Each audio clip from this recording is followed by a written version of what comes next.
اور اس زندگی میں اللہ کے احکامات اور نبی پاک صلی اللہ تعالیٰ علیہ وآلہ وسلم کے طریقے کے مطابق زندگی گزر جائے۔ اللہ کے احکامات اور نبی پاک صلی اللہ تعالیٰ علیہ وآلہ وسلم کے طریقے کیا ہیں؟ نماز کی بندی، قرآن کی تلاوت۔ بہترین مسلمان وہ ہے جس کا زبان کا بول میٹھا ہے، بہترین مسلمان وہ ہے جس کا زبان کا بول اچھا ہے۔ تو میرے بھائی اور دوستو، رمضان شروع ہو رہا ہے، رمضان کی مبارک راتیں، مبارک دن، مبارک روزے آ رہے ہیں، اور معافی کے مواقع معاف تو اللہ ہر ٹائم کا، توبہ کر لو اللہ ہر ٹائم معاف کر دیتا ہے، لیکن اللہ نے رمضان شریف میں کچھ زیادہ ہی اپنے پیارے بندوں کے ساتھ، زیادہ ہی اپنے بندوں کے ساتھ کوئی نرمی محبت کے معاملات کرتے ہیں۔ تو جتنی بھی دل میں کوئی کینہ بغض ہے، اور تھو دیں آج، معاف کر دیں سب کو، اور اللہ کے دربار میں توبہ کر لیں۔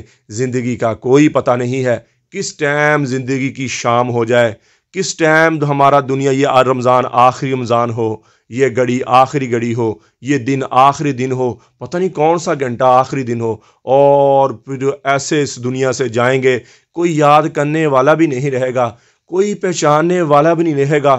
ایسے ہو جائیں گے جیسے ہم اس دنیا میں آئے ہی نہیں تھے، جیسے ہمارا وجود تھا ہی نہیں، حرف غلط کی طرح ہم مٹ جائیں گے، حرف غلط کی طرح ہم ختم ہو جائیں گے۔ پوتا پوچھے گا دادا ابا سے، ابا دادا کی قبر کہاں ہے؟ وہ کہے گا بیٹا یہیں کہیں مل گئے۔ پھر وقت کا تیز رفتار پہیہ چلتا ہے، وہ یادوں سے بھی اتنا دور لیا، بولی بصری داستان رہ جاتی ہے، بولی بصری داستان رہ جاتی ہے۔ کتنے لوگ آج سے 50 سال کے بعد، پتہ تو ایک پل کا بھی نہیں ہے، زیادہ سے زیادہ بھی اگر جئیں گے، زیادہ سے زیادہ بھی اگر ہم جینے کی کوشش کریں گے تو 50 سال جی لیں گے، 60 سال جی لیں گے۔ آج کے بعد 50 سال کے بعد نہ آپ دیکھنے والے ہوں گے مجھے، نہ میں بولنے والا ہوں گا، نئے چہرے ہوں گے، نئے لوگ ہوں گے، نئے ان کے ارادے ہوں گے، نئے ان کے جذبے ہوں گے، نئے ان کے شوق ہوں گے، نئی ان کی زندگی ہوگی۔ کسی کی شادی ہو رہی ہے، کسی کا جنازہ اٹھ رہا ہے۔ یہ دنیا کی ریت ہے، یہ اس دنیا کی ریت ہے۔ تو میرے بھائی اور دوستو، اس مر جانے مٹ جانے سے پہلے اور سفید سفید کفن اوڑھنے سے پہلے یہ رمضان کا مہینہ آ گیا ہے۔ توبہ کرنے اللہ سے، یا اللہ جتنی تیری نافرمانی ہوگی ہے، جتنا ان گناہوں نے، آنکھوں نے غلط دیکھا ہے، ان کانوں نے غلط سنا ہے، یہ زبان غلط بولی ہے، یا اللہ تو معاف کر دے۔ اور بنی اسرائیل، اور معاف کرنے والا وہ ایسا ہے، بنی اسرائیل میں ایک شخص کو اس کے گناہوں کی وجہ سے لوگوں نے شہر سے نکال دیا۔ اس زمانے میں شہر سے نکلا تو موت، باہر اسباب زندگی نہیں۔ 2 ہفتے گزرے، اسباب زندگی ٹوٹتے ٹوٹتے مرض الموت نے دبایا۔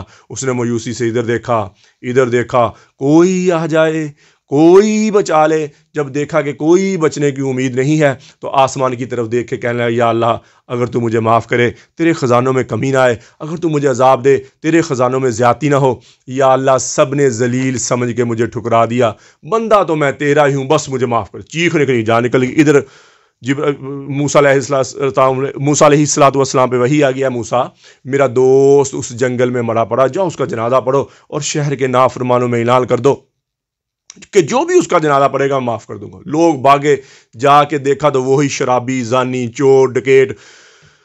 یا اللہ یہ تو وہی ہے جس کی نافرمانیوں کی وجہ سے ہم نے اس کو شہر سے نکال دیا۔ لوگوں نے موسیٰ علیہ السلام سے کہا یہ تو وہی فراڈی ہے، یہ تو وہی شرابی ہے جس کو نافرمانیوں کی وجہ سے ہم نے اس کو شہر سے نکال دیا۔ موسیٰ علیہ السلام نے اللہ سے التجا کی، یا اللہ تیرے بندے یہ کہہ رہے ہیں، تو یہ۔ اللہ نے فرمایا وہ بھی سچے ہیں، میں بھی سچا۔ یہ ایسا ہی تھا جیسے انہوں نے کہا، لیکن جب میں نے موت کی تکلیف کو اس پر ڈالا، اس نے دائیں دیکھا، اسے کوئی سہارا نظر نہ آیا، اس نے بائیں دیکھا، اسے کوئی سہارا نظر نہ آیا، اور اس نے سب سے کٹ کے مجھے پکارا، اے موسیٰ مجھے میری عزت کی قسم، مجھے میری جلال کی قسم، مجھے میری ہیبت کی قسم، اگر پوری دنیا کے مسلمانوں کی بخشش مانگتا میں سب کی بخشش کر دیتا۔ اس نے تو مانگی اپنے لیے تھی۔ جو رب ایسے کو معاف کرنے کے لیے ہمیں کیوں نہیں معاف کرے گا؟ ہمیں کیوں نہیں معاف کرے گا؟ بادشاہوں کے دربار تو رات کو بند ہوتے ہیں، لیکن ہمارے رب کا دربار تہجد میں دربار خاص کھلتا ہے۔ بادشاہوں کا ایک دربار عام ہوتا ہے، ایک دربار خاص ہوتا ہے۔ ہمارے رب کا بھی ایک دربار عام ہے جو ہر وقت کھلا ہوا۔ جب رات کے 12 بجتے ہیں تو اللہ کا عرش پہلے آسمان پہ آتا ہے، تو اعلان ہوتا ہے کوئی بندہ یا بندی جو مجھے اپنا دکھڑا سنانا چاہتا ہے کوئی بندہ یا بندی جو مجھ سے توبہ کرنا چاہتا ہو، ہے کوئی بندہ یا بندی جو مجھ سے صلح کرنا چاہتا ہو۔ تو میرے بھائی اور دوستو، یہ رمضان کی مبارک راتیں آ گئی ہیں، تہجد کے ٹائم تو خود ہی اٹھا جائے گا، تہجد میں رو رو کے اللہ سے مانگے، یا اللہ جتنا تیری اس زندگی میں نافرمانی کر لی ہے، بچپن سے لے کر جوانی تک، جوانی سے لے کر بڑھاپے تک، یا اللہ جتنی تیری نافرمانی کر لی ہے تو معاف کر دے۔ اور وہ معاف کرنے والا بھی ایسا ہے، وہ کہتا ہے یا داؤد بشر المجرمین، اے داؤد جاؤ گناہ گاروں کو خوشخبری سنا دو۔ داؤد علیہ السلام کہہ رہے ہیں یا اللہ گناہ گاروں کو خوشخبری تو تیرے نیک بندوں کو ہوتی ہے، فرمایا نہیں، جاؤ ان کو کہو کہ تمہارا بڑے سے بڑا بھی گناہ معاف کرنا کوئی مسئلہ نہیں ہے، تم توبہ کر لو میں تمہارے سارے ہی معاف کر دوں گا۔ پھر فرمایا یا داؤد تو ہی بتا، جب میرا نافرمانوں سے ایسا پیار ہے تو فرما برداروں سے کیسا پیار ہوگا۔ تو میرے بھائی اور دوستو، ہم یہاں ہمیشہ نہیں رہنے آئے، ہم تو یہاں موت کی تیاری لے کے آئے ہیں، موت کے راہی ہیں ہم سب، موت کے مسافر ہیں، جسے مرنا ہو اسے بھی کبھی کچھ سو جا، یہی تجھ کو دن ہے، رہوں سب سے اعلیٰ، وہ زینت نرالی وہ فیشن نرالا، جیا کرتا ہے کیا یوں ہی مرنے والا، تجھے پہلے بچپن نے برسوں کھلایا، جوانی نے پھر تجھ کو مجنوں بنایا، بڑھاپے نے پھر آ کے کیا کیا ستایا، اجل تو تیرا کر دے گی بالکل صفایا، قبر کی نشان ہی مٹ جائیں گے، جگہ جی لگانے کی دنیا نہیں ہے، یہ عبرت کی جا ہے تماشا نہیں ہے، اجل ہی نے چھوڑا نہ کسرا نہ دارا، اسی سے سکندر صفات بہارا، پڑا رہ گیا سب یوں ہی ٹھاٹ سارا۔ اللہ تعالیٰ فرماتے جاؤ ان کی شکستہ دیواروں سے پوچھو، ان کی ٹوٹی پوٹی گلیوں سے پوچھو، ان کی واڑوں سے پوچھو کہ تم میں رہنے والے کہاں چلے گئے، تم میں تو بڑے شادیانے تھے، تم میں تو بڑی رونقیں تھی، تم میں تو بڑے مستیوں والے خوبصورت نوجوان تھے، تم میں تو بڑی نخر و ناز والی نازک اداؤں والی خوبصورت عورتیں تھی، کہاں چل گئے؟ تو اللہ تعالیٰ فرماتے تمہارے کھل کے بات سامنے آ جائے گی کہ وہ دھوکے کا جہان چھوڑ گئے اور مٹی کے دیس میں جا کے سو گئے۔ تو میرے بھائی اور دوستو، یہ ہمارے ساتھ ہونے والا ہے، جی چاہے یا نہ چاہے، دل کرے یا نہ کرے، ہم سب کو ایک دن موت کے گھاٹ اترنا ہے۔ اس مر جانے مٹ جانے سے پہلے اللہ کے دربار میں توبہ کر لے، یا اللہ جتنا ان آنکھوں نے غلط دیکھا ہے، ان کانوں نے غلط سنا ہے، جس زبان غلط بولی ہے، میں بھی توبہ کرتا ہوں، آپ بھی توبہ کریں اور اللہ کے احکامات اور نبی پاک صلی اللہ تعالیٰ علیہ وسلم کے طریقے کے مطابق زندگی گزاریں۔ اللہ کے احکامات اور نبی پاک صلی اللہ تعالیٰ علیہ وسلم کے طریقے کیا ہے؟ نماز کی بندی ہو، قرآن کی تلاوت ہو، بہترین مسلمان وہ ہے، میرے نبی نے فرمایا جس کا زبان کا بول میٹھا ہے، بہترین مسلمان وہ ہے جس کا زبان کا بول اچھا ہے، میرے نبی نے فرمایا بہترین مسلمان وہ ہے جو اپنی بیوی کے ساتھ اہل و یال ماں باپ کے ساتھ اچھا ہے۔ تو میرے بھائی اور دوستو، جتنی زندگی ہے اللہ کی نافرمانی میں گزری ہے، میں بھی توبہ کرتا ہوں، آپ بھی توبہ کریں اور اللہ سے اللہ کی محبت مانگیں، نبی اکرم صلی اللہ تعالیٰ علیہ وسلم کی محبت مانگیں، اپنے ماں باپ کی بخشش کی دعا کریں، اپنے لیے ہدایت کی دعا کریں، پوری امت کی بخشش کی دعا کریں، پوری امت کی ہدایت کی دعا کریں اور اہل بیت کی محبت مانگیں، نبی پاک صلی اللہ تعالیٰ علیہ وسلم کے گھرانے کی محبت مانگیں، امام حسن حسین کی محبت مانگیں، نبی پاک صلی اللہ تعالیٰ علیہ وسلم کے گھرانے کی محبت مانگیں، دنیا آخر کے بیڑے پار ہو جائیں گے، اہل بیت کی محبت مانگے۔ اللہ جل شانہ مجھے بھی آپ کو بھی عمل کی توفیق عطا فرمائے۔ وما علینا الا البلاغ المبین۔ السلام علیکم۔